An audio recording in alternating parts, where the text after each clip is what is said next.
Hello, welcome. Welcome in the Balie. Welcome not only for people here in the room, but also people that are following this through Distant.Gallery. You already heard a bit about what's going on there. So we have two different audiences tonight. My name is Marlijn Geurts. I'm program editor in the Balie here. And I made this evening together with Nina and with Constant, who are sitting behind me, and also with their team.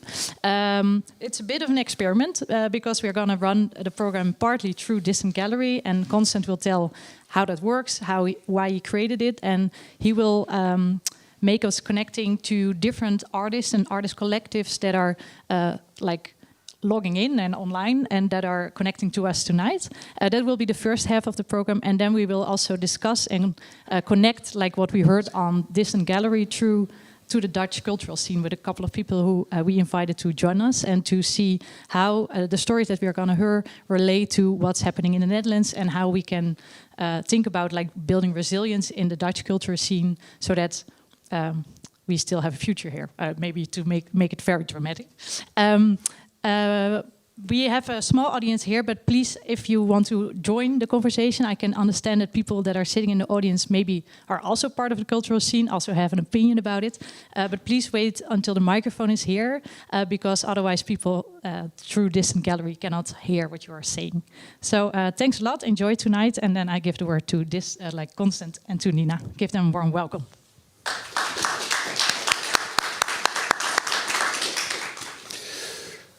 Thank you. Thank you for that wonderful introduction. We're very happy to be here.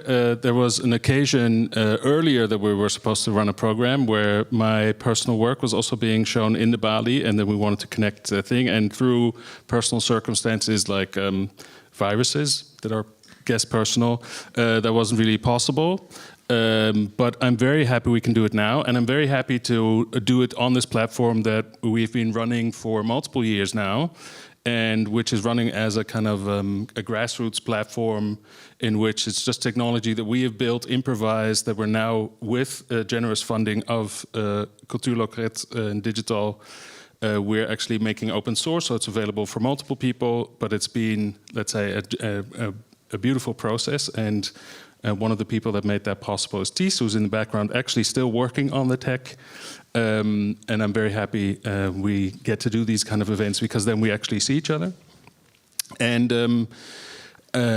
tonight is a program in which we are basically seeing why we built this platform. So we built this platform so people could actually meet each other just beyond the physical location. If you have, let's say, access in New York or San Francisco, so for example, gray areas in San Francisco. But what happens if you're actually a cultural institution and you had to flee the location where you were active, like, for example, in Sudan? And these things, like, how can you actually on an equal level still hang out and meet each other, but then not be dependent on commercial platforms like Meta, with all the problems that we don't have to discuss today, I think. But I think many people are aware of, let's say, the compromises you would have to commit to, let's say, if you are using these kind of platforms. So of course it's a platform that also comes with its, let's say, technical limitations or improvisations. We were still fixing many things just now. And but there's also funny things, like, for example, how I'm happy to be behind the text here and in front of an artwork. And there's dynamics in which I can actually now point at Nina, because we know it's actually pixel perfect. So we know we can, these kind of things is like, as an artist, I think is very nice. Or I can line up that black bar to the work. So let's start. Let's see if Wade is in the space. Have you seen Wade? I have not, no.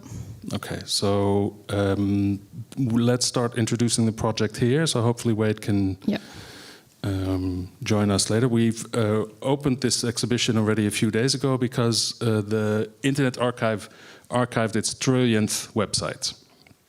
And that was a momentous occasion, and they collaborated with Gray Area to invite net artists to actually make artworks. And I think the important thing there is also that here in Amsterdam recently, the Internet Archive opened the head office of its European branch. And of course, this is in a moment when let's say, censorship and DEI funding cuts, and a lot of other funding cuts in the US are taking place. And then suddenly there's the, let's say, a clearer emphasis on a European branch and collaboration with European libraries and European infrastructure. And then being very happy to collaborate with Dutch infrastructure, which of course is also an occasion to compare that, maybe not directly to the Hugenoten fleeing France to Holland, but at least seeing, like, do we have an infrastructure or cultural infrastructure in the Netherlands that is, let's say, ready for all these people coming to us, and how good is that infrastructure, let's say, internationally? Because we've also recently had the Internet Archive suffer a major DDoS attack, in which we still don't really completely know, as far as I know, where that came from, but it was a major infrastructural attack on something that has become a very critical resource for a lot of people. And that, of course, for me as a net artist, but like many other people that are dependent on the internet, has become a kind of very trustworthy source. And these kind of attacks are happening, like, for example, today it came out that the FBI is actively looking for archive.is, the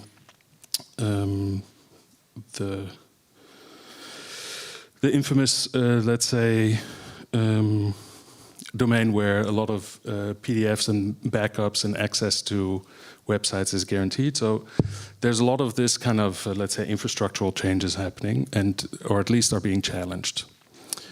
Yeah. Do you have something to add, Nina? I believe I don't. I don't see Wade. Oh, no, I still don't see Wade. So perhaps we see when he joins, we go back to the gray area, and then we move on to the next security minute to lead.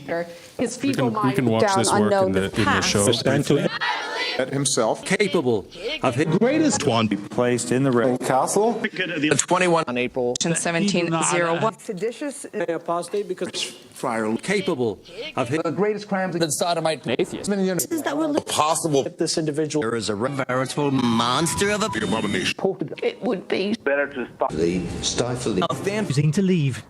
So this is actually a text by Foucault, which is then actively word by word scraped from videos from the Internet Archive. So for this work, also people got specific access, like specific API access and unique API access to the Internet Archive, which I think is really interesting. So every word was basically detected in the audio, and there's no video, or you can watch it for hours before you recognize a video clip repeating. So it's basically a performative version of that text. And of course, like for all the online visitors, we encourage to see these shows that we open now for the Distant.Gallery Festival.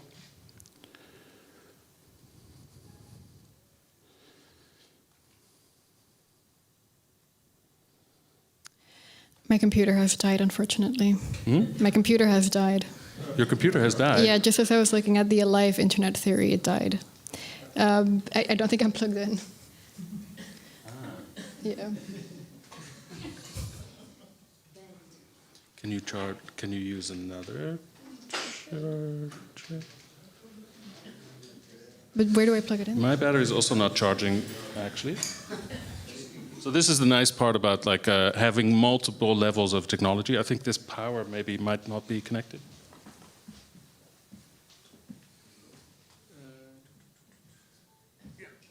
Great. It's nice that was a analog thing that we had to fix instead of. Yeah. Yeah. Yeah. So that was one fix. Wade, can you join us briefly because I made in streaming mode.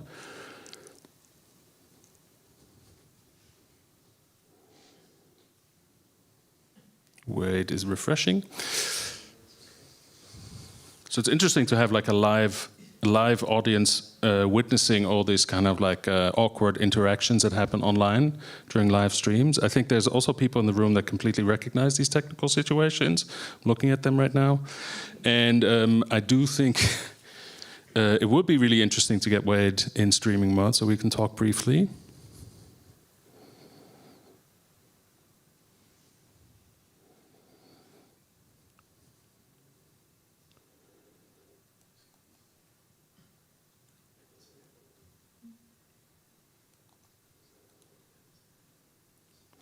Actually, in the meantime, I can maybe explain that the gray bubbles you see is actually people connecting to each other. So if you would stand next to each other, a audio and video connection establishes.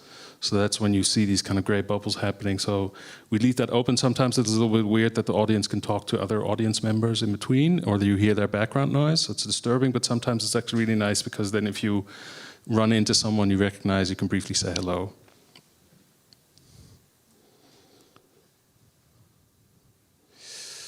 Okay, well, you were texting with Wade? I was. Because otherwise I would suggest that we move on.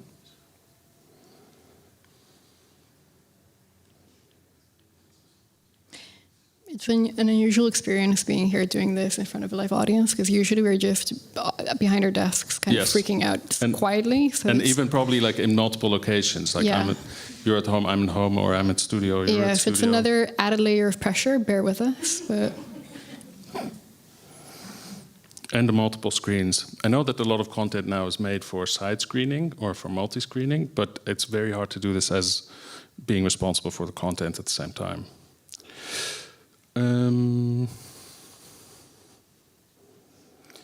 Wade is in, there we are. Wade is in San Francisco right now.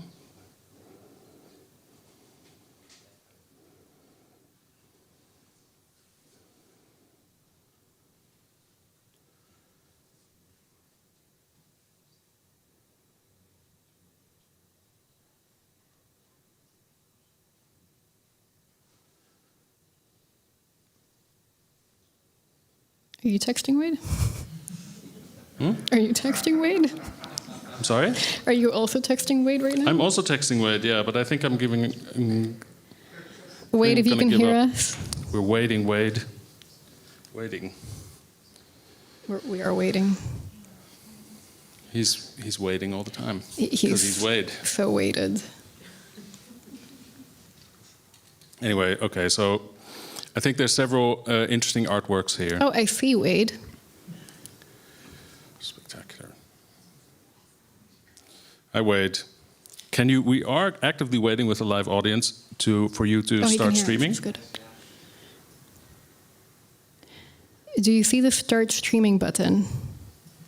If not, then go to the bottom of the page. Maybe the tease is that hiding thing is only implemented on our side, right? Yeah. Look, otherwise what we're gonna do.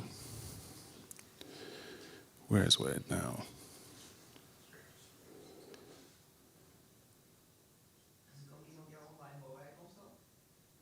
Klopt, maar ik ben aan het... Dus ik kan ook gewoon in het Nederlands praten nu. Ja. Maar ik zoek hem even om... Wade, zodat ik hem gewoon direct kan vragen waarom hij niet gaat streamen. Want dan kunnen wij namelijk gewoon verder.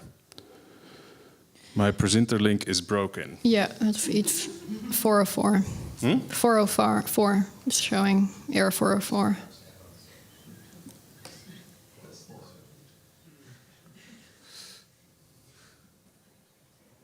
Hi, Wade.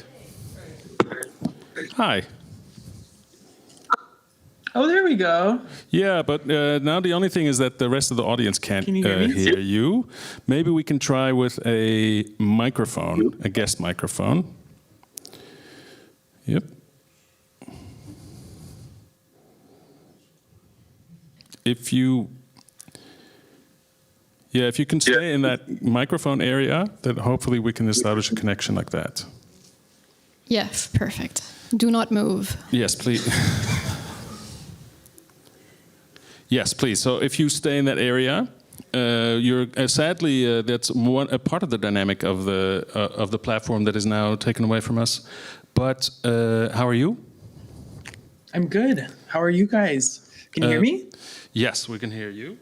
Great. There's an active audience here in the space, so that's where we're behind microphones, or active live. And I briefly mentioned, let's say, the accomplishment, of course, of the Internet Archive reaching its trillionth webpage, and I think you said that by now it's on its trillionth and a lot more already archived web pages. And we briefly talked before about the standard of like when does a page count as a page? Like, is it kind of let's say, is it like within the new domain? If there's a new web page, does it count as a new web page? Or like when is a page? Which I thought was an interesting philosophical question, but very nerdy.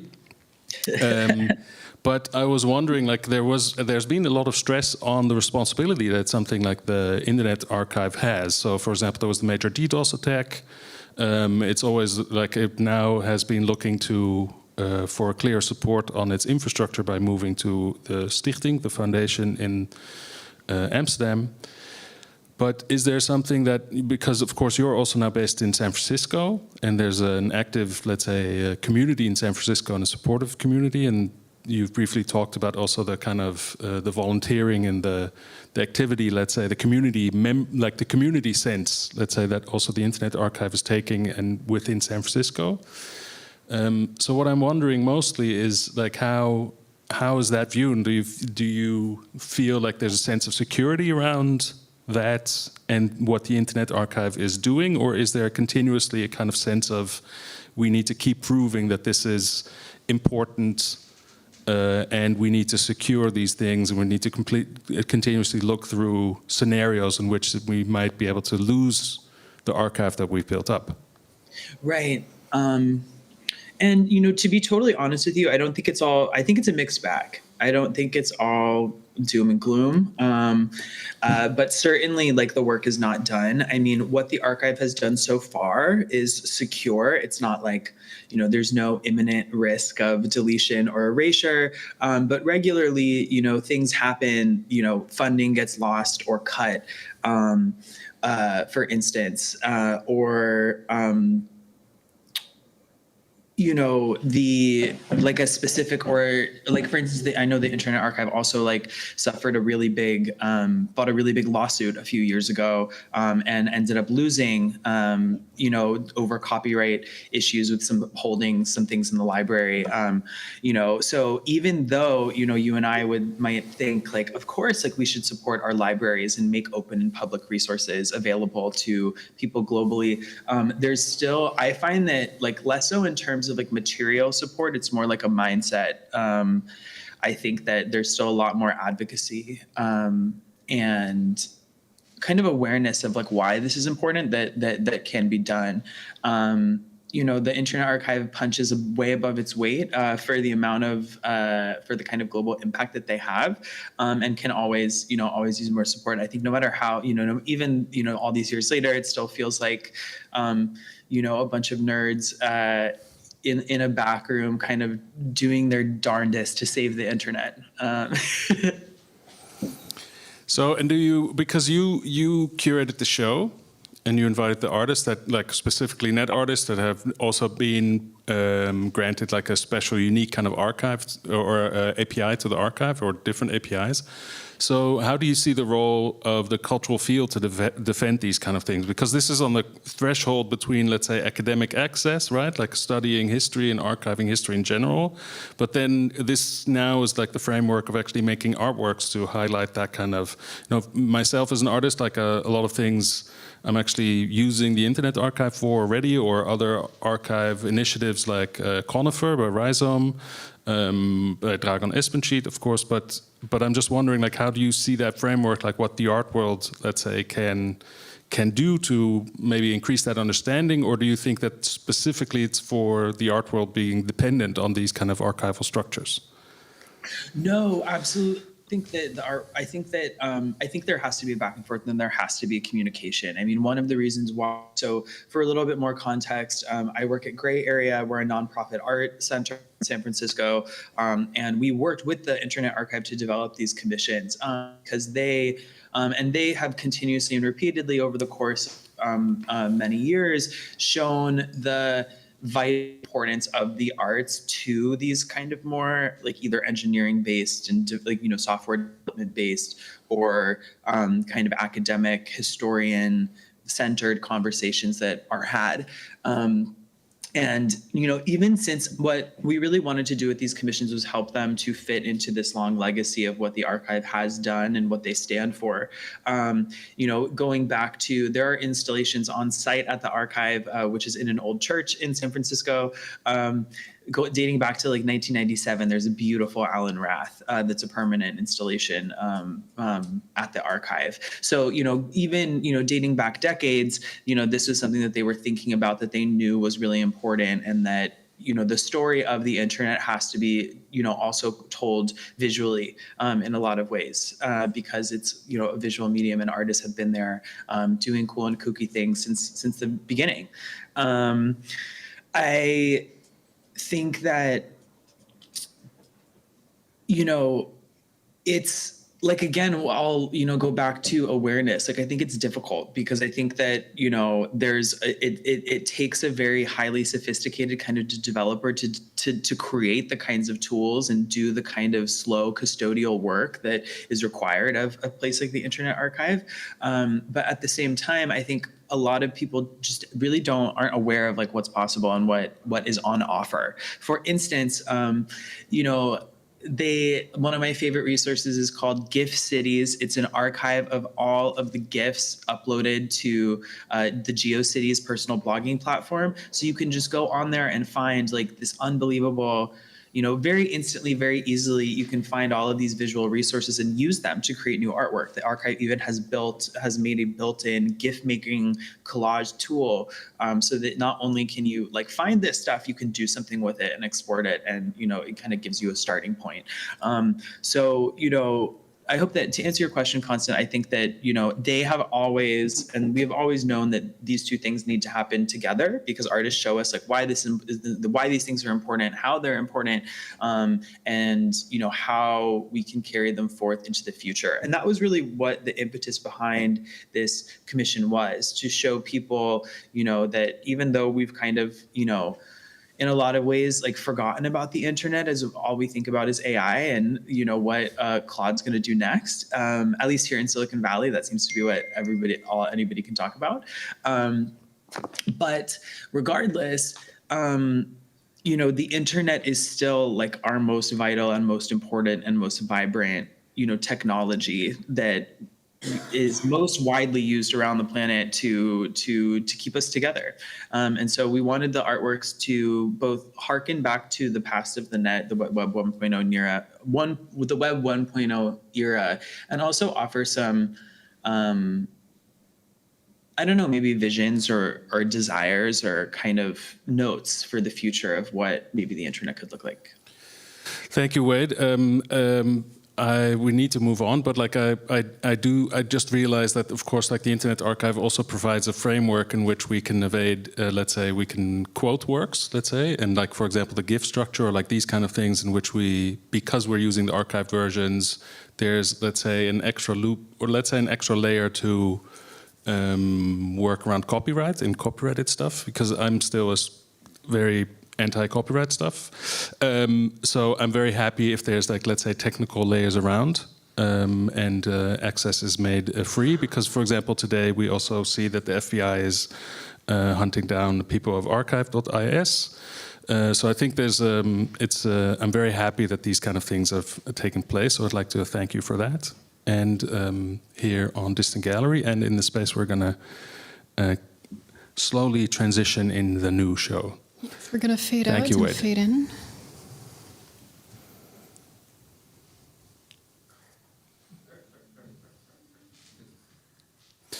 Was that nice? Yeah. So this is the new feature. So the new feature is basically that we're now fading into the new show, right? So all these things are now also for the users online. Everything is active. We can now be in this space again. So basically, it's just a very dynamic background, right? So we actually see cartoons here from an organization, Cartoon. Yes, correct. And Fadwa, I think I've seen you drifting around the page. Yeah, right there. Could you join us in streaming mode, hopefully? Yes, there we go. Yes. Ooh. Amazing. Yes. Thank you for joining us today. Thank you for having us tonight. Well, we're very happy that you can join us. So, could you tell us a little bit about your organization, Cartoon, and how it's been working? Because you're on what we know is like we're on different locations, and it's part of like a diaspora. But how does that actively look for you as an organization right now? Like how does that manifest? Okay, hello everyone. Cartoon Magazine for cartoons and illustrated reports is a Sudanese magazine founded by the Sudanese artist Khalid El-Bey in, I think, 2023. And it actually reflects and narrates the Sudanese stories, including, for example, political scene, also maybe personal stories. Also, it represents mainly the voice of the Sudanese citizens, Sudanese people, and their diverse stories, whether it's cultural, political, or the sorrow even.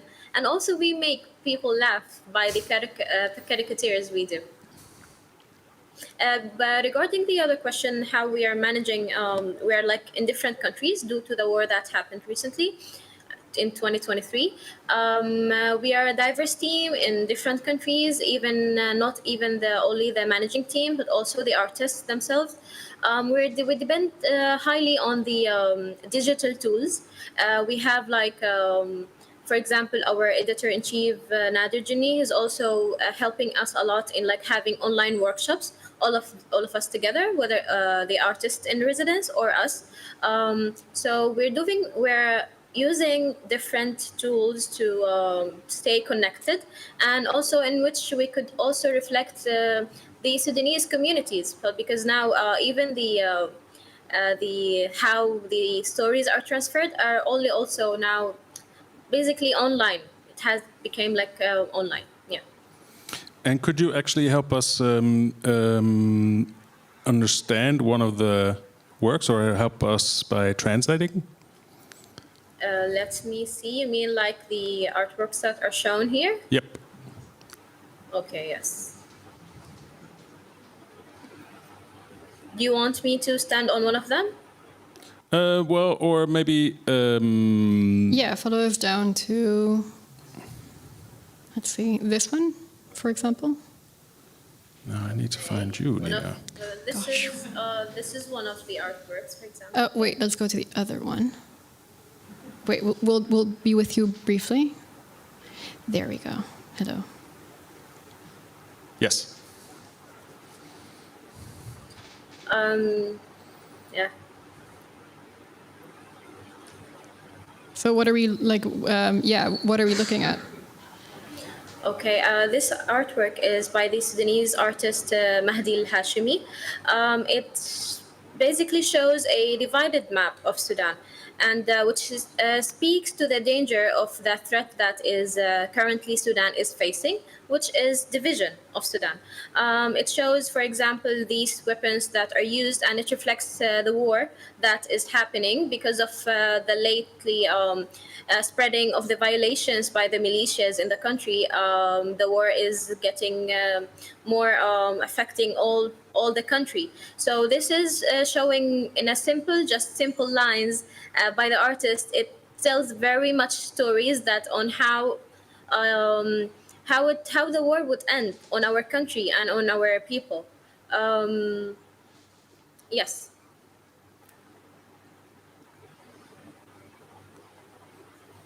Is there another one that you could maybe elaborate, enlighten us on?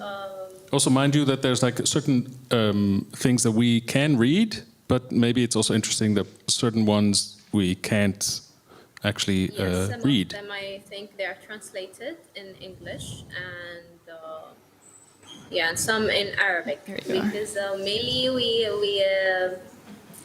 We direct actually our have a great messages. function in which the audio changes, so you know when you're close to the person. It's a really great technical feat that Ties van Asseldonk programmed.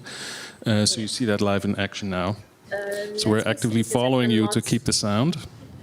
I cannot find the art. Let Wait, me just we check. can- I think this is it. Yeah, I'm here. I'm there. You know about caricature, it just speaks to everyone, even if it has like some text on it or not.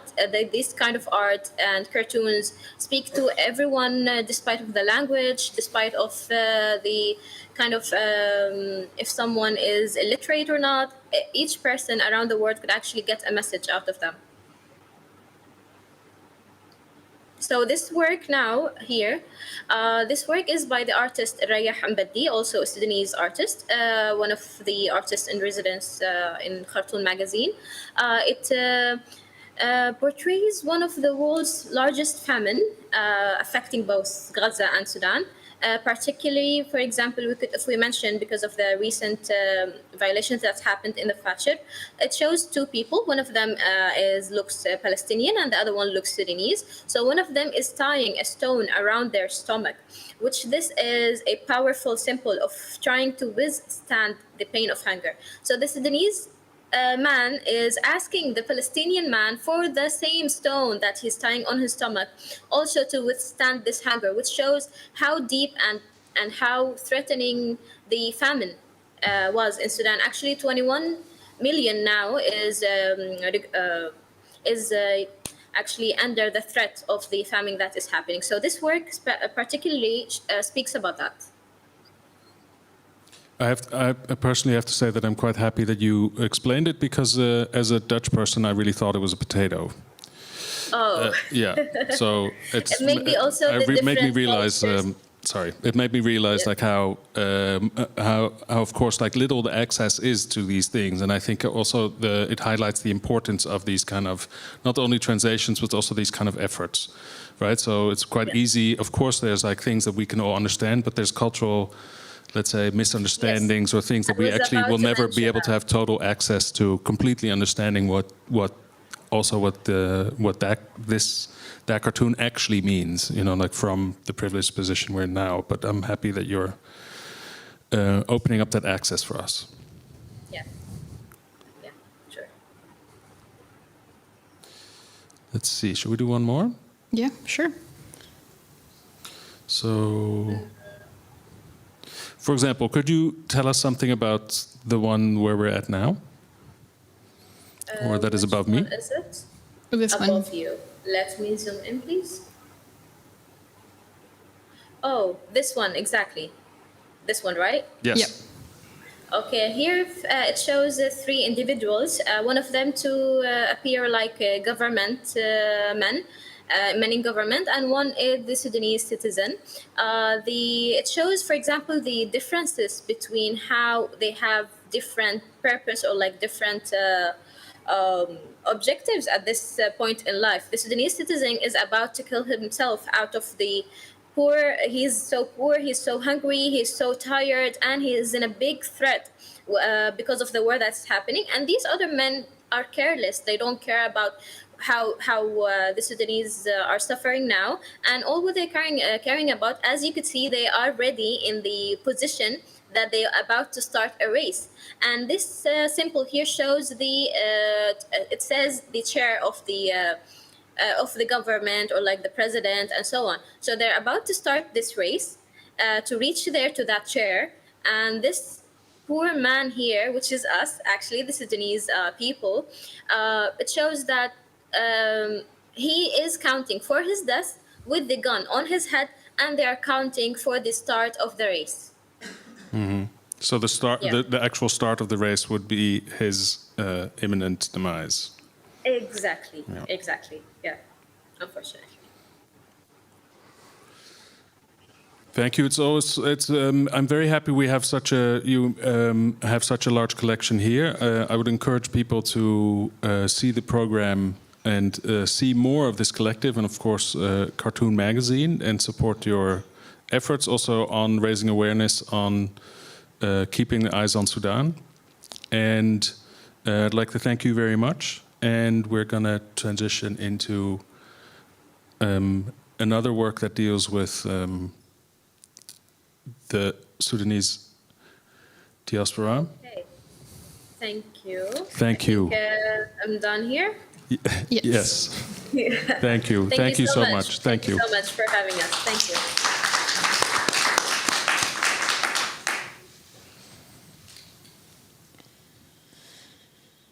All right, now we're in Andaria's page, and I think I've already seen Dahlia and maybe also Snoopy drifting around. Snoopy, who you said will be here in Amsterdam during ITFA. Yeah, correct. Very soon. Hey, Hi. Dahlia. Hi, how are you? Good, how are you? I'm fine, thank you so much. Do you know if Snoopy will be joining us after all? Actually, he has a problem. I was texting him. He is outside and he doesn't have a laptop, and the platform is not working, like on his phone. So yeah, it's a bit on phone. It can sometimes work and sometimes not. Okay, then we will start with your work. Maybe also, unfortunately, Omnia, who runs Andaria, the platform, it's a cultural and media platform. For a couple of years now, has been collecting and disseminating stories of Sudan, both stories about fleeing the war, but also just like embodying the cultural identity of Sudan through everything. So it's a very wide range of different topics, from like the way in which aspects of the war are being fought out in like comment sections online, to like crafts that are still coming out of Sudan, or for example how the war is changing the social landscape of the war, and where basically the sources of power are or aren't. A very wide range. I really recommend checking out their website, just because they are doing incredible work and posting things almost daily. That you really think, how could they still be writing under particular circumstances? So yeah, that was just because Omnia today couldn't be with us here today, a little bit of an introduction into Andaria.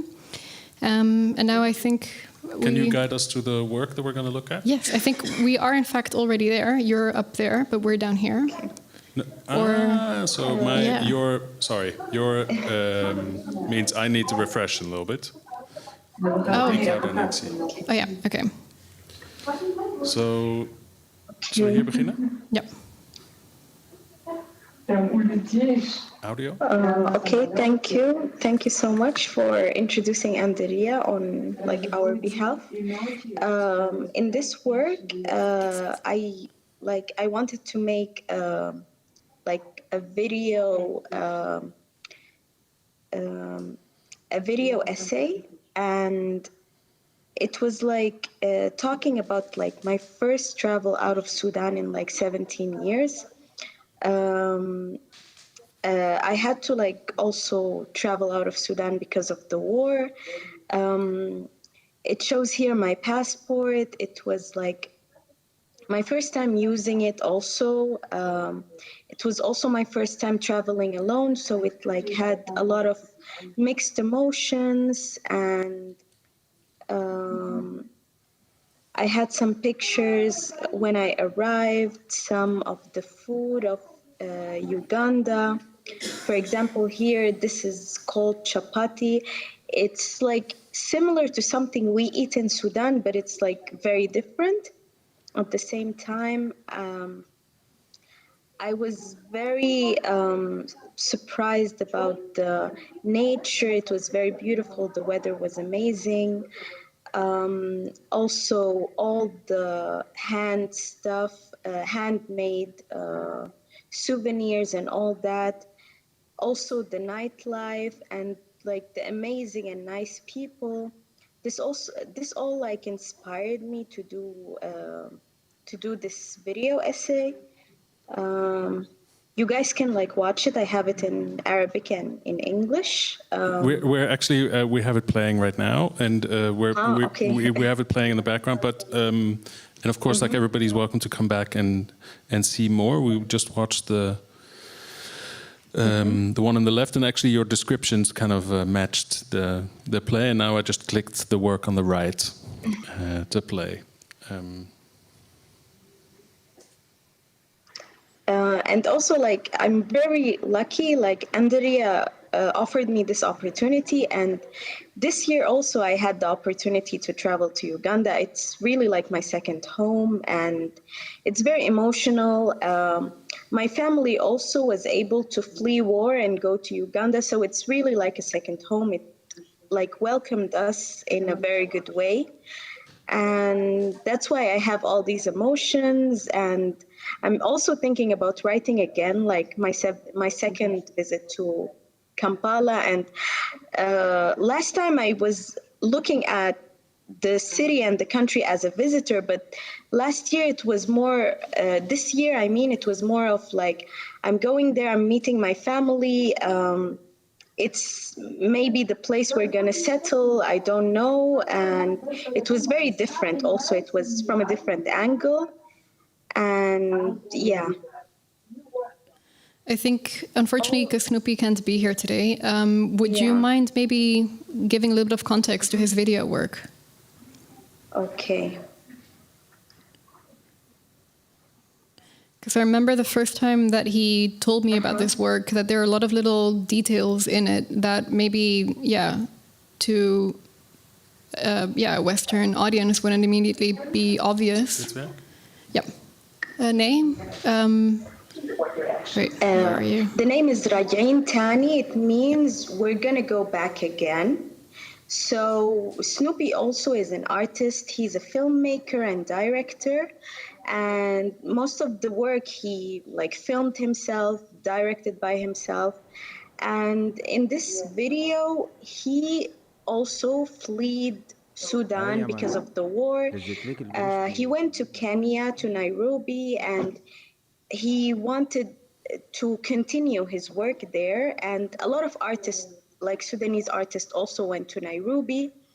But the thing in common between all of them, that they all have this hope of going back to Sudan. And even there's one scene where he's talking to his mother. This scene really spoke to every one of us, because some of the youth, they had to travel so they can make a living, because they all lost their jobs in Sudan because of the war.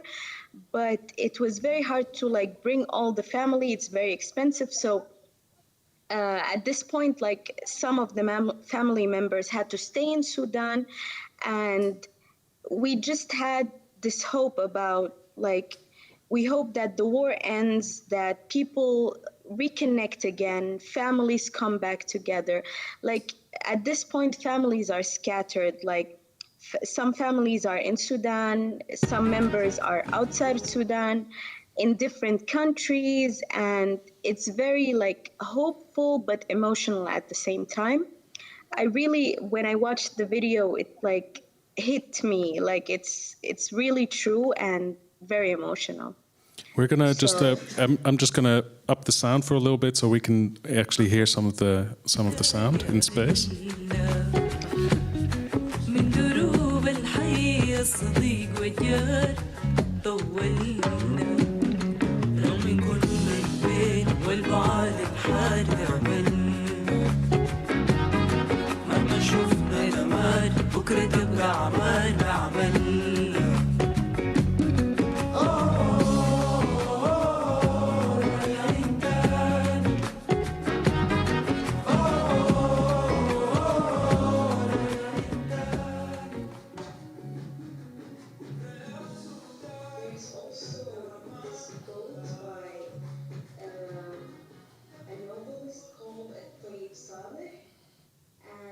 Saying that we hold Sudan with us wherever we go. So like in the past years after the displacement and all that, like this quote really hits hard because it's so true, and wherever we go, we still like hold very tight to Sudan and our culture and our people and all that. So thank you very much for your introduction to these works, and specifically also for, let's say, the platforms that are needed to safeguard these kind of cultural outputs and to collect them, and your contributions to this, and of course, like helping us shed a little bit of light and keeping some eyes on Sudan. Yeah, I would like to thank you very much, and of course, I encourage everyone here, but also on the page, to watch all the works here and dive deeper into the archive and to see this complete work. Thank you. Thank you so much for giving us this opportunity.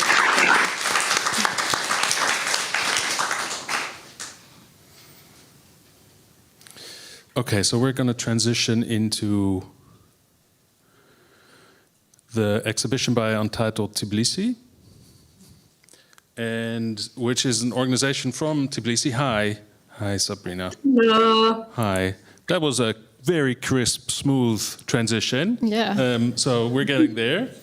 Thank you very, very much for showing this. We had an opening before on this beautiful work that you are showing here, which we'll get to a little bit, but we're talking with different cultural institutions tonight that are, let's say, are moving or safeguarding culture because of either active war, because of the people that we actually just spoke with, people from the diaspora from Sudan. But we also talked to the Internet Archive and about the threats for archiving. But then your organization is also partially in Tbilisi, but partially spread around and in other places. Is there something you can say about that? Is there? Yes. Well, in our case, we started as like a very eradicated organization in Tbilisi in 2019, and the idea was to work really in close connection with the community here, especially the queer and feminist community, because all our projects deal with the queer and feminist rights through artistic projects. But then two factors basically prompted us to expand our horizon. I mean, first of all, we've always been working with the whole South Caucasus region, so we started doing projects all over the regions, also in Armenia and Azerbaijan, whenever it was possible, and at the same time, like gather artists and activists from the whole region. And at the same time, the political changes in Georgia in particular prompted us to work a lot internationally. For the simple fact that like Georgia has always acted as like some kind of the safe space for queer activists and artists from the region, but right now with a new law, so-called anti-LGBT propaganda law, and a lot of other laws that restrict the freedom of civil society organizations and media, it cannot be considered entirely safe anymore. So in order to keep creating projects where people can actually meet and safely connect and create projects together and create works together, we started working a lot internationally. In my case, I'm still mostly based in Tbilisi, and my colleague Filomena, who could not join us this evening because she's a little bit sick, is also based in Tbilisi, while other two colleagues are mostly based in Berlin. At the same time, there is the issue that a lot of people in our community from the region, and now especially from Georgia, migrated. So we want to create a connection with them as well. And many of these people migrated to Germany, to Berlin in particular. And in the meantime, you have a beautiful exhibition that you made up in a larger project that you're working on, which is actually called the Monument of Friendship, which is you're virtualizing an actual monument from Soviet-era friendship between, would you say, people, countries? How would you define that, let's say, that idea of friendship from that time? Yeah, so of course, like all official monuments, this specific monument was not necessarily reflecting the reality of the relationship between people, but the idea was to create a monument that would connect the region, so the three countries in the region, and it was created in the 1980s still during the Soviet time, and now it is completely abandoned. And also impossible to access because right now it is in the border zone of Georgia, and it's not possible to go there otherwise unless you ask for a special permission to go there. And maybe now, if Kafar and Rasbek are here, the artists, maybe I will leave the word to them to talk a little bit more in detail how the project started and like the developments that we are planning to have. I saw them here, but I'm not sure if they're having some technical difficulties. Just dipped out. What happened? Yeah, he's using a VPN, so that's why, I guess. We might have to refresh. Yeah, but without VPN, he cannot access. So in the meantime, there was a story. A story you shared previously where actually a visit to the monument. Ah, here you are. A visit to the. There's no audio. Or you don't know what happened. No, I'm honestly, I just give up. It's just kicking me all the time out. Because of probably VPN I'm using, and yeah, it could be the VPN. You're here now. We're very happy to see you. Yes, me too.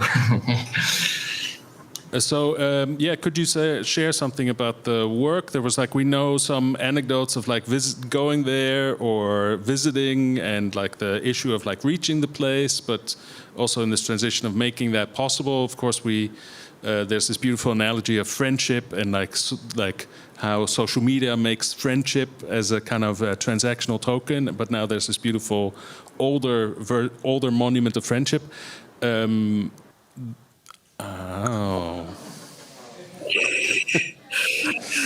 shouldn't have talked so long. Yeah.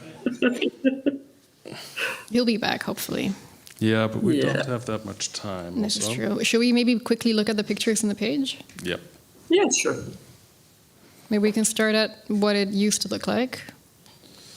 Which is this photos that you can see here for the moment. So it used to be, if you see it from aerial view, it looks like a hammer and sickle, so a very communist sign. But at the same time, if you look it from below, it's like this semicircular amphitheater space, made in concrete. And at the center, there is this beautiful sculpture that's actually a vine, and that is very symbolic of the region of the South Caucasus because of the very strong tradition of winemaking. And at the same time, it's like a symbolism of the tree of life. And this sculpture is made of copper. And we can see. Here it is. Oh, Kafar is back. Okay. Yes. Before you drop off, we'll give you the mic. The floor is yours. Yeah. Tell us whatever you want to say. Yeah, I lost the whole, I couldn't hear. I just heard a few words and then all the time. Yeah, I don't know what you were talking about, Sabrina, about the monument or about how... Yeah, I was talking about the monument, how it was, and you can also talk about your visit there and go ahead from there. Yeah, I mean, maybe a bit quickly about how we explored this monument during this project in the Tbilisi for the cultural workers from South Caucasia and Moldova. So we had a visit to Irina's studio. Irina she's the daughter of one of the architects who was in the group of architects and sculptors who made this sculpture. This monument. So we went to her studio and we explored this monument there, which I personally crossed this border maybe 100 times since I'm a child, but I never saw this monument. It's right in the border, in the site that it's not visible, but actually it's this very crucial, I don't know, like strategically very interesting location. So yeah, we went there with Filomena, with Irina and Razmik together, but of course it was like borders, some fences, but we still tried to enter in with card, and of course the officers soldiers stopped us, and we got a little bit fine and everything. And then yes, we came back. We decided that we would do it because there is an official way, that you can get a permission. It's a bit, bureaucratic stuff, but Filomena made it with, Rina and Goethe Institute. So they managed to go and take photos. As you can see how it looks like now. And he's out. But yeah, maybe we can move to how the monument looks now. We're also with the technical difficulties, we're also eating up time with a guest that we actually have here attending too. Yeah. So as we see here, that the monument is also being deteriorating. So there was copper in the monument that is now that got stolen for I wanted to say repurposed, but let's say against people's wishes. But there we also see the advantages of the new age that needs a lot of copper, and that let's say old Soviet ideas of friendship are repurposed for that. And I think to me it's really as highlighted a beautiful symbolic work of how these different commodifications of what friendship would mean, in a politicized era, but now in let's say a hyper capitalist era, how they come together with the virtualized version of it. And I'm very happy you're continuing this project. With us as well. With us as well. And I would like to thank you very much for your contribution, and also very happy that you get to collaborate over all these kind of strange borders that define laws, and laws that increase the importance of borders and safety in other places. And I'm very happy you get to continue to work together. I was rounding off. I would thank you very, very much. It's mostly I'm thanking you for the work. But everybody got to see and witness the work, and the work is progressing and is continuing. So there's, for example, different access. There's a 3D version, a cloud version where it's being scanned, a point cloud, and there's all these different accesses. And of course, the beauty of, let's say, old Soviet monuments, but I think this is a particular story that is very fascinating. One would say that the fact that he kept trying to join and couldn't is very, very relevant for the topic. It is incredibly symbolic, yes, having to use a VPN and, Yep. Thank you a lot, Sabrina. Thank you. Thank you so much.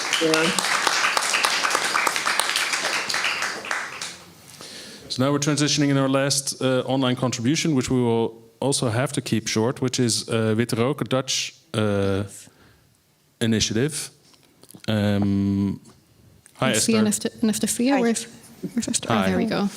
Wonderful. So sadly, we're a little bit crunched for time, but you're actually also using the platform as a part residency. You've been using the platform for a longer time.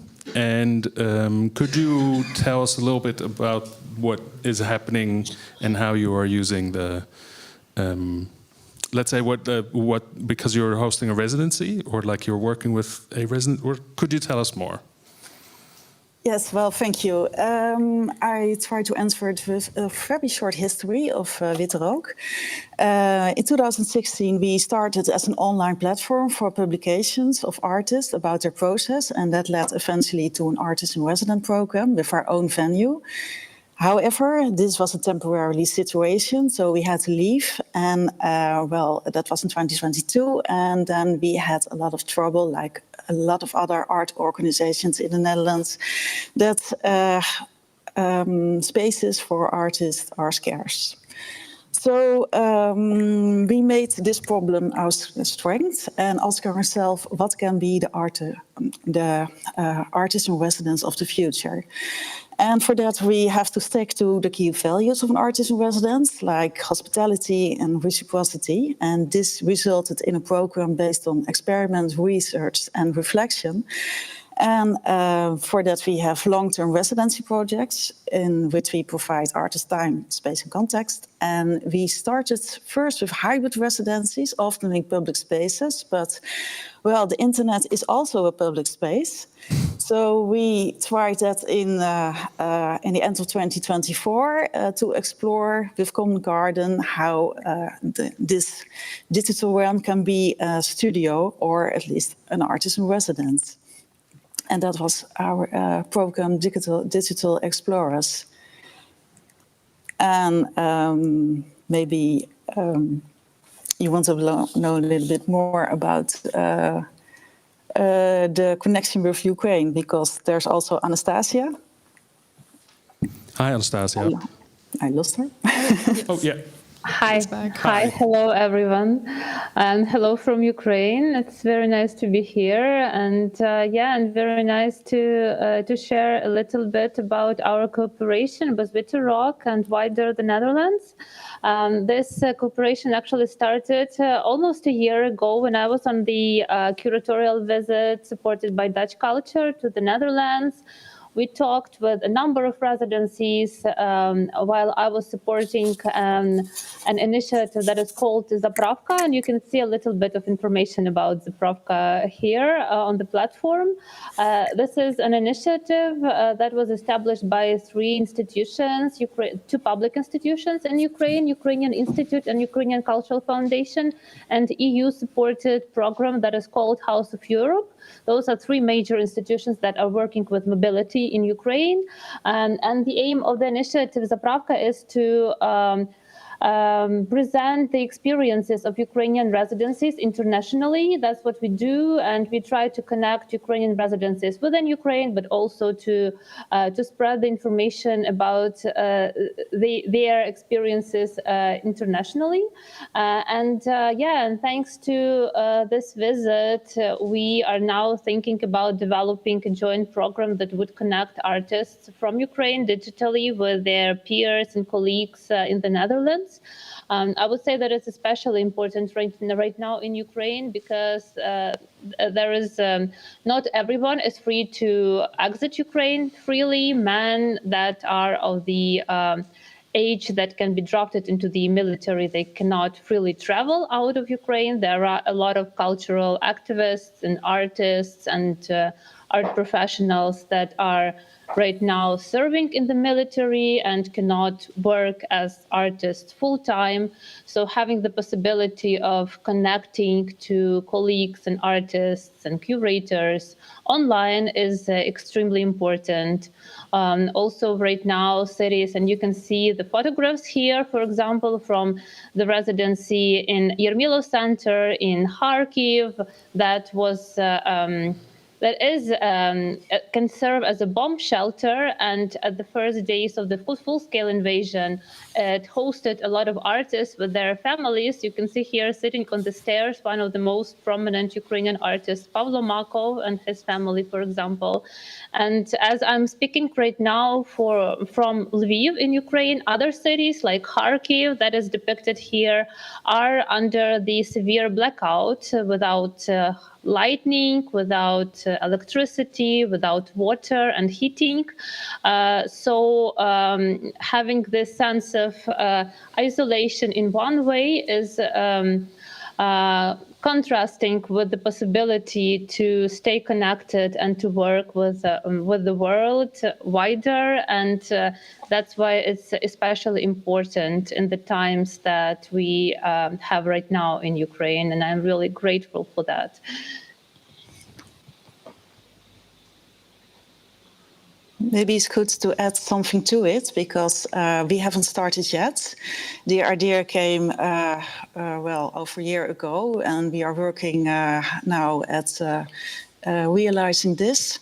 And it's not only meant as a digital studio, but also we collaborate with Make Eindhoven, which is a workshop where they have now not completely functioning, but soon to be CAD/CAM lab, so computer-aided manufacturing designing. laboratory with the idea that we can also have a possibility to exchange the things that will be created online. So that there is, the title is Digital Explorers Across Borders, and we're trying to find as many ways as we can to actually exchange across borders with maybe ideas, technical approaches, and it is an experiment at the moment, so we are not sure what it's going to be, but the main thing is that we learned from the visit from the Ukrainian artists in residence that there is really a lot of ideas, and how easy it is also to discuss about a lot of things that are happening, not only about the things of war, but also that we have a lot in common in our ideas, in our ways of working. So it's strange to say, but it was actually also a very funny and nice meeting. And let's see, there was one last thing, but sorry. No, absolutely. I think it's important. I wanted to emphasize that we're very happy that you're, of course, like also working with this platform, so we can, let's say, support also maybe some technical experiments in which, you know, like files are being sent. We're improving our CMS in which it's easier to, let's say, collaborate and make sketches and do stuff online. And it never, let's say, we can throw a lot of technology in at it, but people are actively in bunkers and are actively fighting for their lives, as you said. So this is not something we can throw technology at to solve that. So that you mentioned that it's fun, I think, is one of the most important things. That there's like some highlight, and hopefully you can use that these kind of solutions to celebrate that and cultural output in that sense. And I would like to thank you very much for your contribution that we're highlighting, let's say, these kind of necessities for exchange. Highlighting how art can very literally offer shelter in times of conflict and turmoil, basically, in the picture. Thank you a lot, and I think, And we're going to transition into the physical space for also some breadth of physical interaction here. So to everyone in the online space, thank you so much for joining us today. The program will continue as a stream, but you will transition to that, and then we move the table. Okay. Continue already. Thanks a lot. I've never experienced this in the Balie. That's the first. So I will help you and also introduce people who will join me on stage. Constant will be here. Astrid Wij, she's the director of Kunst 92. That's of course an advocacy organization for the cultural and creative sector in the Netherlands. We have Sepp Eckenhaus, he's an art researcher and organizer. And we have art historian and writer Joke de Wolf. And she's also the chair of ICA, and that's an international association of art critics. So give them a warm welcome, and please join me on stage. And Constant can sit here.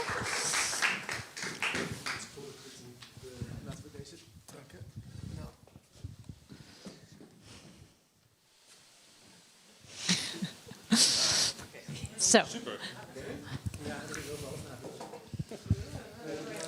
you can sit wherever you want and take a microphone. Yes. Here. And then we need... Yeah, so, yeah. Okay, maybe to make the transition with you, Constant. You've been working on this. There's a lot to discover. We can search for hours, I think, on this platform and connect and be discovered, amazed by everything that's possible. But maybe to make the big, like the transition, what is the big question or the take-along that you think is important for the Dutch cultural scene and what we are discussing today? So yes. How can you maybe help me to make the transition to here? The platform that we made and the foundation, Distant.Gallery, we made that to encourage this kind of cultural exchange, but also to offer, let's say, technical tools from the sense of privilege for organizations that don't necessarily have those kind of, that type of access, but also to do that as a grassroots kind of organization, right? Like to be less dependent on the Meta infrastructure, the Google infrastructure, and these future things. We just have it running on a local server in Germany, to be honest. Like we might have to change that. And that, why we're laughing about that is one of the reasons why it's also a bridge, right? Like we're laughing already about these things about like, should the server be in Germany? right? So that means that understanding these kind of things, that threat is actually coming close. We're talking to the Internet Archive, they are being attacked, by unknown sources. That's the technological side of it, but at the same time, for 2 years I've been a professor in Germany, and the students opened the summer exhibition last summer with a beautiful speech in which they actually questioned the role of the academy, because they actually questioned what would happen if the state turns against artistic freedom, because the state actually actively within the government, in the Bavarian government, because I'm teaching in Nuremberg, which of course is a very, let's say, laden place to ask these questions. But there were questions by the AfD party about the neutrality of the academy.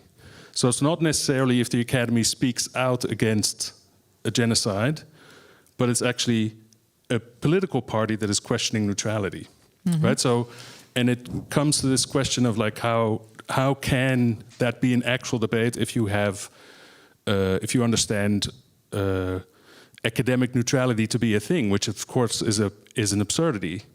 And specifically for an art academy to have a neutrality that you would say that you should teach in a neutral manner, that is impossible. It does not, there is no artwork that will be neutral, and I can't encourage someone in a neutral way to make non-neutral artworks. This is impossible, and this kind of demand and normalizing this kind of demand is a true threat. So these students are questioning what happens to an institution like the academy when the state is an active threat for us to operate in this field that we are being educated in. And I think in that sense, we've talked to a bunch of initiatives and a bunch of places today that are coming to Holland, or for example, Witte Rook, a Dutch institution offering this kind of exchange, the cultural institution actually providing physical shelter, they're not really talking about it, but did the Internet Archive actually establish a deeper connection with the Netherlands because of a kind of safety protocol and connecting to the Royal Library because of that? Is that a kind of lineage that we're proud of as, let's say, a Dutch organization? But at the same time, I'm also there in Berlin, living in Berlin, and 2 days ago, I was supporting, let's say, the technology, and I provided work to support the Gaza pavilion, the Gaza Biannual, and to actually do tech for them and to volunteer for them, unbeknownst to knowing that maybe later on that's recorded and my pro-Palestinian, let's say, activity there could be used against me because I'm actually hired by the state. And that maybe I can't be an official government employee in the future because of that position. So these kind of discrepancies are there. So this is basically what the question is, do we have, let's say, is Holland this Valhalla for cultural organizations to come to? Is that safety here? Because we were just on the brink of that potential happening, as in we can celebrate that it didn't happen till now, but if there's a cultural minister from Ja 21, or if there is let's say if it would have turned differently, or we can't make form a government now, what's the scenario, and is that actually actively in place? And can we look at private funding? Can we look at let's say these state funders? Do they have a buffer? Do they have how does that work? Do we have, let's say, that roadmap? That's a lot of questions. We're not going to answer all of these, but maybe Joka, I saw you nodding quite some time while listening to Constant. Maybe how would you relate what we just saw and witnessed to the Netherlands, and what is our responsibility towards these initiatives? Maybe. Yeah, these are big questions. So. Well, let me start by saying, so I'm the chair of the president of ICA Netherlands. Yeah, sorry. So, which is, ICA International is a huge organization, or at least 5,000 members. And I'm the chair of ICA Netherlands. We have about 150 members in the Netherlands, but I'm also part of the censorship committee, which is a committee inside ICA International. Yeah. And what is just to clarify, ICA? ICA is the French abbreviation of the International Art Critics Association, and since 1947, we're also, so I'm part of the censorship committee, which is part of the international big organization. And was it always already a committee, or did it start? No. It's been active for quite some time. I think, 20 something years. Mm-hmm. And recently we've been kind of reviving it a bit, also depending on who's active in it. And we've been, amongst others, been writing a statement about the. What we do is like in Amnesty International. You write letters, you address them to governments or to other officials when there's danger of the freedom of expression in a country. That can be from all kinds of levels. And in this started with so we wrote a statement about Germany, about the freedom of expression in Germany, and we addressed the German state to this de facto censorship, what it's called. So you don't say you cannot do it, but you say you will cut all the funding as soon as you do things the government doesn't like. And and this was we also internally in the ICA Commission. It was a big debate because there were also people from ICA from Germany who were working in the German cultural field, and they are also afraid of speaking up because they are actually if they say they are part of, they're members of ICA and they are having this kind of statements. Can they still be taken seriously? Aren't they? Well, there were all these interesting. It's very intimidating. I was actually sorry to interrupt. I was actually at a protest yesterday.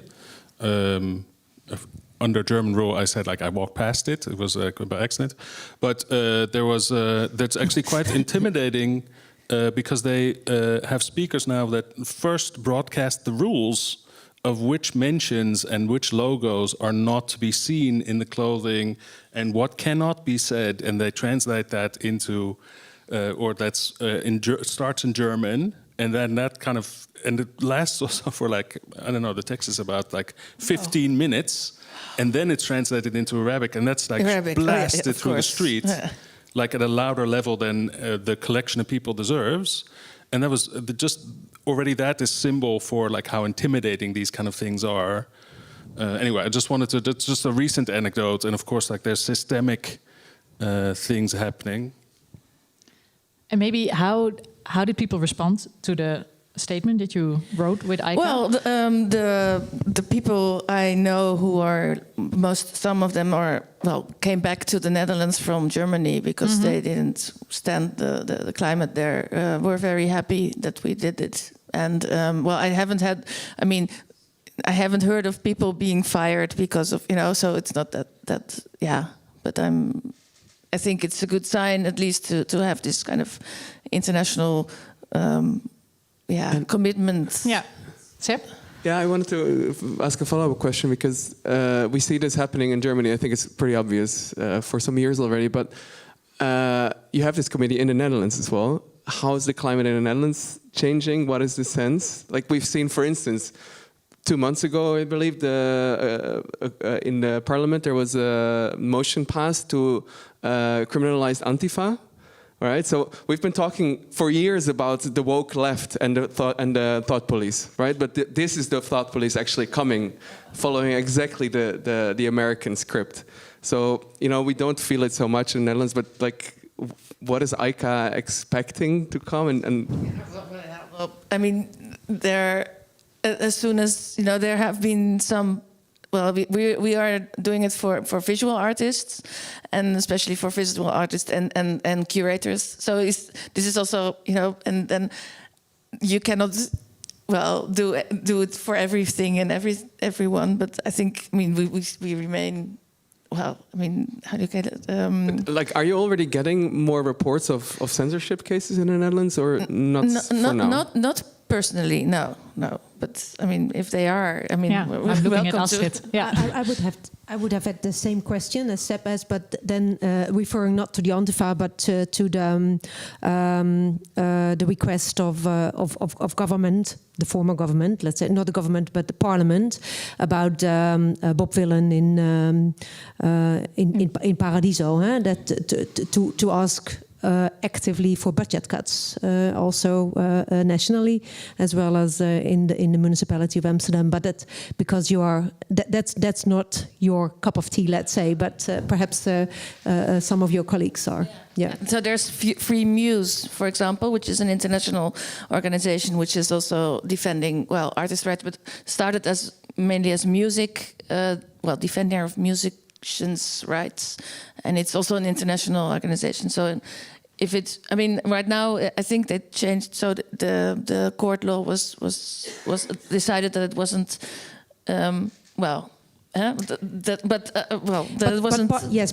the court says it was allowed, but Parliament still has this request towards the ministry.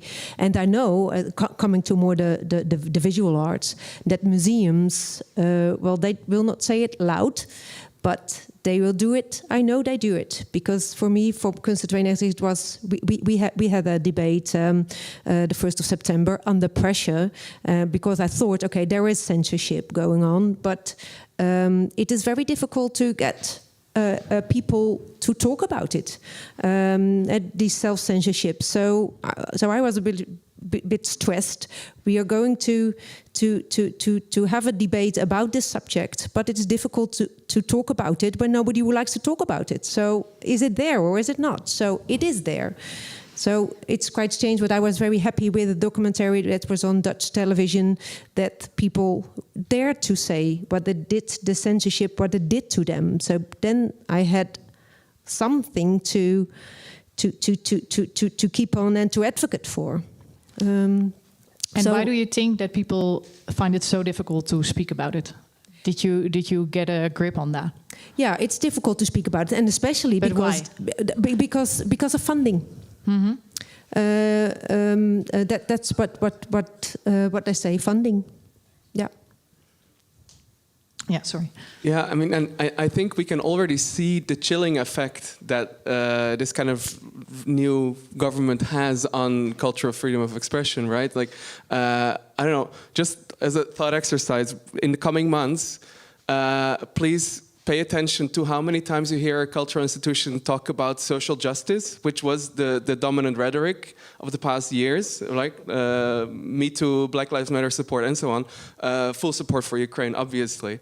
You won't hear that anymore, probably. And please pay attention how much you hear countering polarization, which I don't say something we should not pursue, but I think, and I'm happy to also hear your opinions, I think it can, in many cases, be a dog whistle for self-censorship, right? What if speaking out against genocide becomes a polarizing opinion to have, right? And so you'll hear a lot of institutions now say, no, we are not going to speak out anymore against whatever injustice is happening.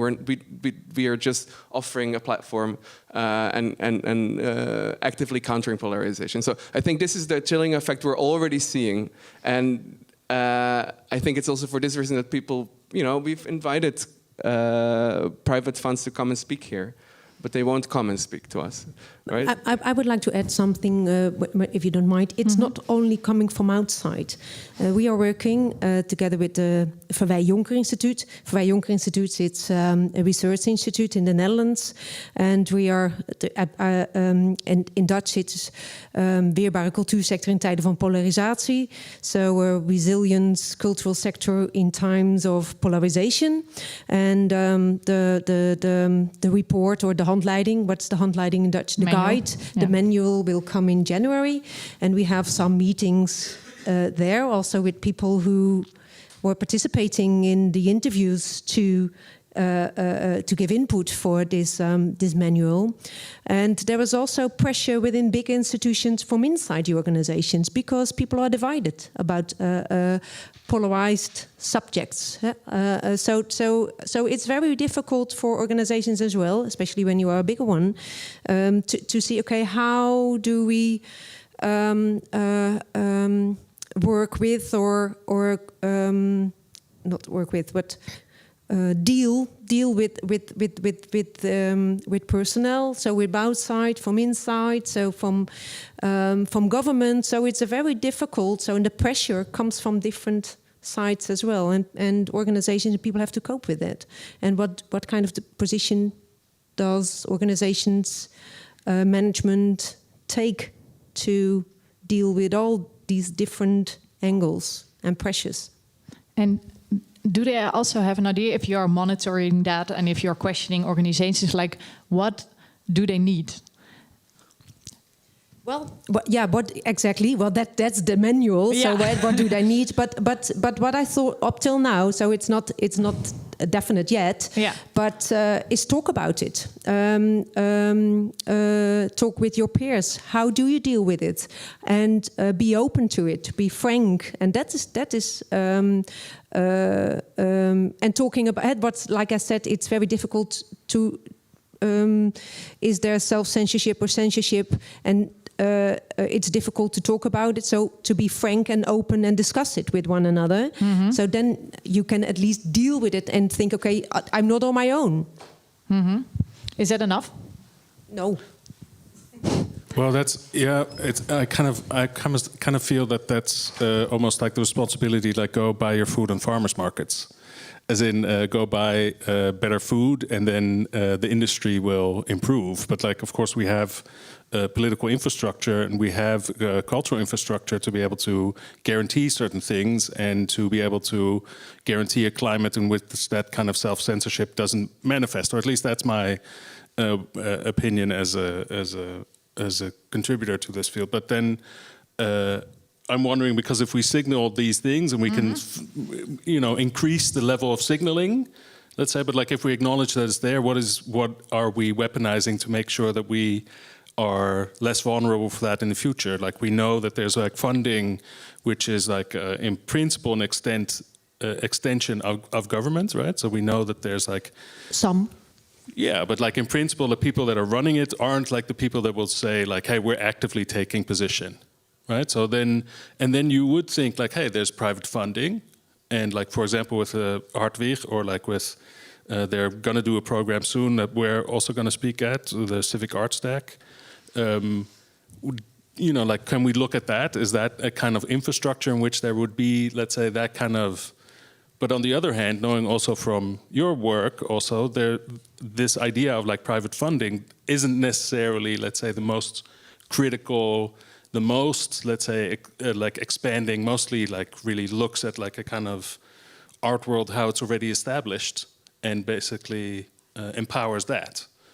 So I'm just wondering, like within, we can increase the signaling, and we can, but like, is there actually a method in which we can increase, let's say, the grassroots infrastructure, or let's say, like, I know, for example, like just in Amsterdam, like I know the W139, after a while they bought their building, so they would have more consistency, right? So they would at least have that building.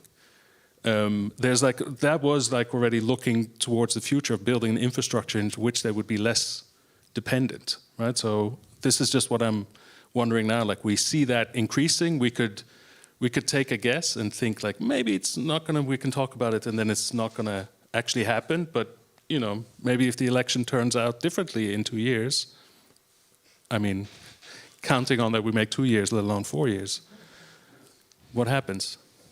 That would be my question. Mm-hmm. Yoko, how do you listen to that? Yeah, well, I don't know. I'm a bit. Obviously there are different levels of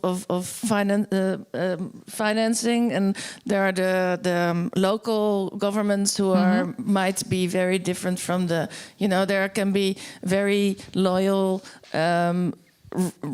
VVD. wethouders who Eldermen, yeah, who really support. I mean, and that can also be. I mean, so I'm a bit hesitant to say, okay, everything is going to be very dark, and and also I know of some smaller art spaces who actually enjoy a lot of freedom despite their. I mean, they have funding from from the city or from and who are again not feeling any control or so I'm a bit hesitant about that. But I think by and large, sure, like artistic freedom is going to survive, right? Like we're going to be able to make a little exhibition if we self-fund, if we self-organize, and we're not going to be silenced. This is not the question. We will not be silenced. It's quite obvious. We will find underground circuits and so on if we need to. And what we are, I think, stumbling up against here is this kind of discrepancy between this like international image of the Netherlands as a safe haven. This is where we go for free speech. This is where we go for artistic freedom. But actually, if we look under the hood of what's happening here, there are very serious threats, and they're already, if you look in the right place, you can already feel them. So I think that the resilience question comes in there. It's not an all or nothing, but it's also not nothing that's happening. And I mean, maybe to respond to your remark about private funding, that is the question: is the philanthropist or is the private funder, is the company going to save us from wherever the government leaves off? Usually, the answer is unfortunately no, for few reasons.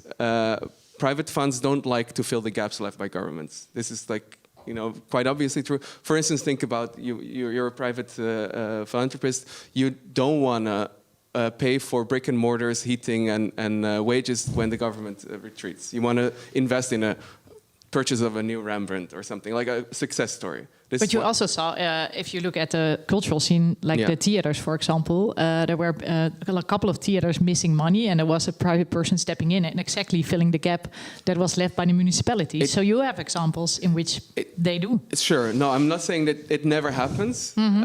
And I mean, there are great things happening, but structurally, often these kind of like individuals helping out. For instance, the Cobra Museum was saved by a private individual. It's a loan. If you look, a little deeper, often it's also not so great as it looks. And moreover, there's a great research from the University of Amsterdam. It's called the Private Museum Global Boom of Private Museum Research, something like this, where they research exactly this: the global boom of private museums. Which there is. It's here in Europe, mainly US, China, and Japan, mostly. And there's a ton of them, and they have a life expectancy average of 10 years, right? So we cannot, even if we're going through a rough time, I don't think we should give in to the kind of institutional nihilism that, you might, I understand if you feel it in Germany, like, burn it all down, we're better off without it. I get that sense. I don't think that's what we need in the Netherlands right now. And in what direction do you look if you think about like giving hope or building this resilience? Because I think it's interesting. Like if we look at Distant.Gallery, it's an ideal. It's kind of an exchange freely without intervention directly. There's no market involved. If we try to transpose that to the physical world, like where do we see structures or directions in which we think like, yes, this is needed to have this free exchange? Well, I would say it's not only ideal, it's there. Yeah. So it's not so. I really like it actually. So, but I would like to come back. So perhaps, sorry if you don't mind, are we the country of freedom of speech or artistic freedom? I would say, let's grab them and say yes. Even if we think it's not, perhaps there was something. Yes, we are. We embrace that. Yeah. So embrace. Come on, come along. So because that means that the community will grow. So that's I think one of the first things. So don't be afraid. Yes, say yes. And beside that, yes, okay, we should we should be careful, or we should be prepared and be resilient. So I think we should do both. And then I also think, okay, this what we saw tonight. I really think, okay, this is really good and nice, and I think, okay, Dutch culture is involved, and I also thought, okay, the European Cultural Foundation might be interested. So I got a lot of and with Tbilisi, I thought, okay, Europa Nostra, this monument might be one of the most endangered objects. So a lot of things came into my mind. I thought, okay, to support actually, I will not say, I'm not sure, the movement, let's say, to make it bigger and bigger, because that, I think, that make us resilient as well. And now I forgot your question.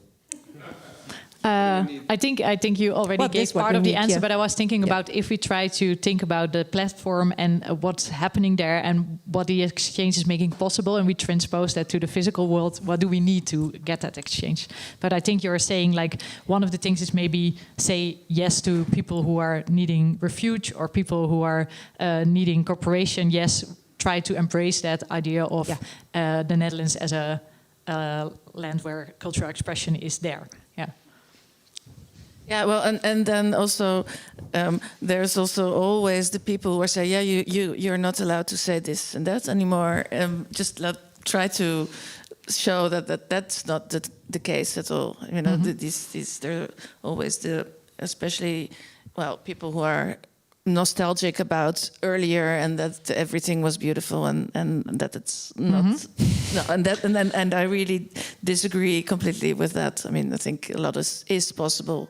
I just wanted to say that I'm an idiot for running this platform. Luckily. Because I'm like, thank the idiot, but like I'm, ruining my life partially with all these projects, and the other people that are running these kind of initiatives that are also like working beyond their means and like are putting extra hours on it, which is obscene to like be able to pay rent and then think and then compare yourself to all these other people that can't, like being able to negotiate artist fees or like for these kind of contributions, but then you can't because it's in another country, or like online visitors. It's idiotic.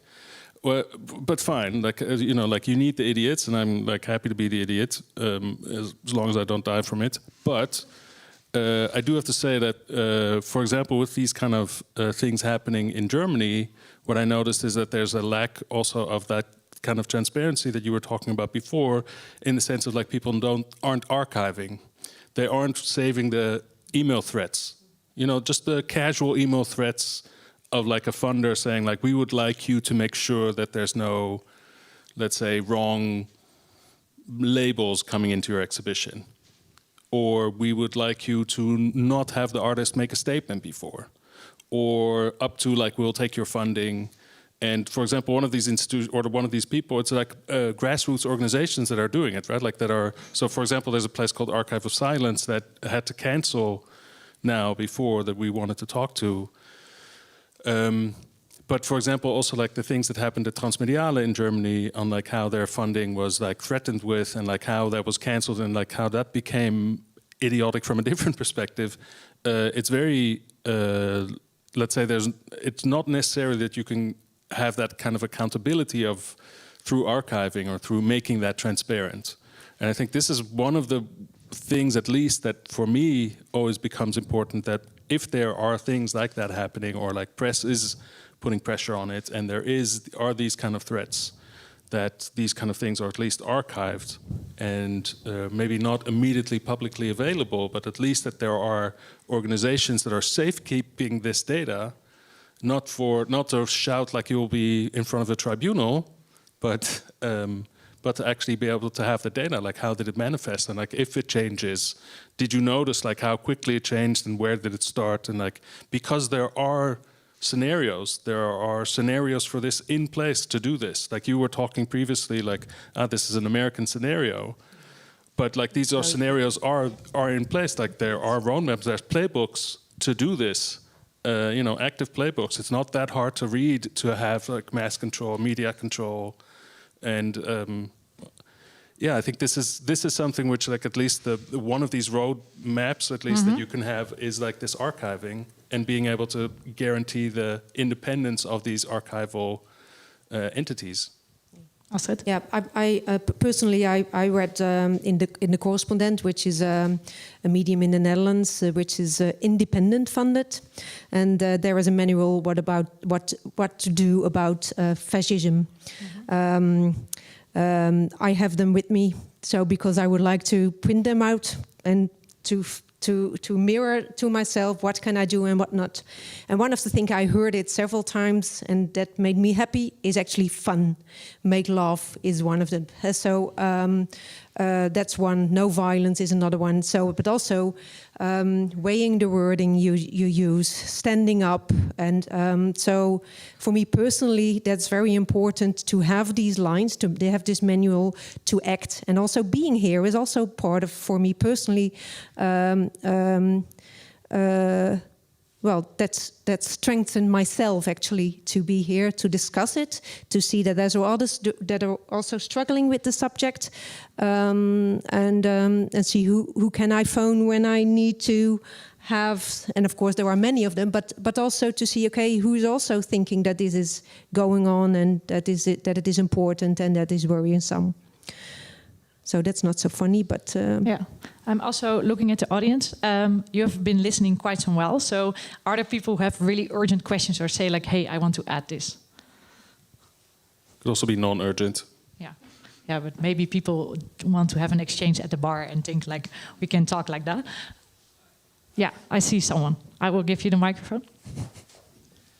Hi, I'm curious, the motion in the Dutch parliament was mentioned earlier, in which actually a parliamentary majority voted in favor of having the Ministry of Culture researching measures to defund cultural institutions.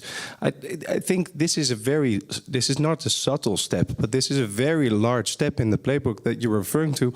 I'm curious how the different speakers think about this, because I think it had a lot less press than you would imagine for such a large step. Good question, thank you.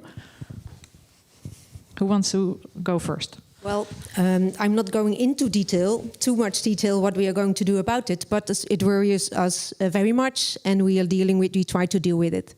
Yeah. Somebody something to add? In the midst of strategy. Yeah. Yeah, I mean, I think it's clear it's happening here, right? Like, and we're gonna get a right or very right government in the Netherlands. So this kind of very romantic idea of us as a cultural safe haven. Okay, maybe it works strategically in some cases, but I also think let's not fool ourselves. I think what we need in the field is two things: a little bit of courage on the side of institutions to speak. Because I think we're really seeing cowardice, sorry to say, but I think we're seeing a lot of institutional cowardice. And I think what we need as well is, from the field, calls for accountability. Because the tax money that goes into public institutions, it's not just that these institutions are accountable to the VVD or the PVV or whatever political party, but this is our institution. Right? Let's not give up on the idea that this is fundamentally our institution and we can fight for it. Okay. And I agree with you with the courage. Yeah. I think we round it up and that we do go for an exchange at a bar and see what stories we can share. I think what I understood from you is like speaking up, being courageous, sharing, and sometimes having fun and embracing that idea of the Netherlands can be a country of freedom of expression and cultural exchange. I think that's a nice message to end with. Thank you, Constant, and Nina and Ties for doing this experiment with us in the first half. Thank you for being here on a Sunday evening. And also for the people who are joining through the platform, thank you so much and have a nice evening. Yeah.